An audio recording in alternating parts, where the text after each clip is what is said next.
In this video we are going to make a controversial claim that Joaquin Phoenix's 2019 version of the Joker cannot possibly be the same person as the Jokers portrayed in the earlier films. Basically, the film can't function as the Joker's origin story. For the sake of simplicity, we will profile a composite of the many Jokers that preceded the prequel. In the MindHub system, they have a common drive and a similar position in the MindHub circle. They all have resentment combined with social proactive drives. The combination of resentment with social proactiveness creates a personality that is willing and able to manipulate the environment in a way that can create chaos and harm, particularly with strong levels of resentment. They also have a common aim: to have fun. They vary their games, jokes, tricks, and their modes of violence as the name Joker would suggest, and they are quite proud of their displays. For lack of a better phrase, they're having I don't give an F energy. They have strong ego. As a viewer, we are never asked to emotionally relate to these villains, and we have some comedic relief with them on the screen. They are evil, but in a zany way so that it is easier to view them lightly.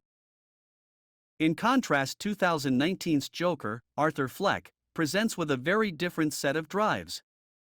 He does have resentment in common with the others, but his other relatively fixed drive is regret, which presents as hopelessness.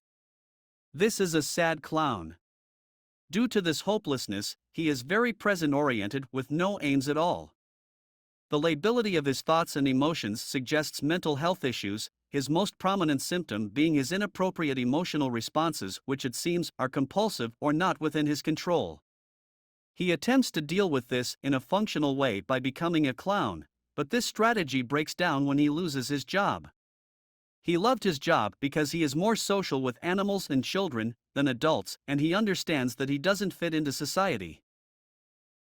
His third primary drive switches between boredom and attachment, which also creates shifts between being proactive and reactive, making his behavior at times spontaneous and at other times calculated. This feels chaotic, like a personality roulette, where both the audience and the character are hoping Arthur can land on a safer profile. Unfortunately, things deteriorate further at the climax of the film when his disappointments push him to develop revenge. It's at this point, where Arthur has all three inner drives, that he is able to take action in a very disturbing way. He seems desperate to achieve an ego drive and seeks attention and validation by appearing on a talk show and admitting to his crimes. However, by the end of the film, Arthur still hates his life. As a viewer, we can't take this Joker lightly. We pity him as much as we're afraid of him. None of the Jokers are written with enough consistent symptomology to diagnose with specific disorders, and it's worth it to note that people can be evil to this extent without a mental illness. However, 2019 Arthur's symptoms tend toward the dissociative elements of cluster A disorders, as he seems torn from reality and very much preoccupied with his inner world, which distresses him. He also has a challenging socioeconomic situation. The other Jokers are much closer to dramatic erratic cluster B disorders, particularly psychopathy, and seem to have infiltrated or have power at the highest levels of their society. Psychopaths might have an easier time climbing the social ladder, so it makes sense for them to have a gangster or business-like persona like Jack Nicholson's Joker.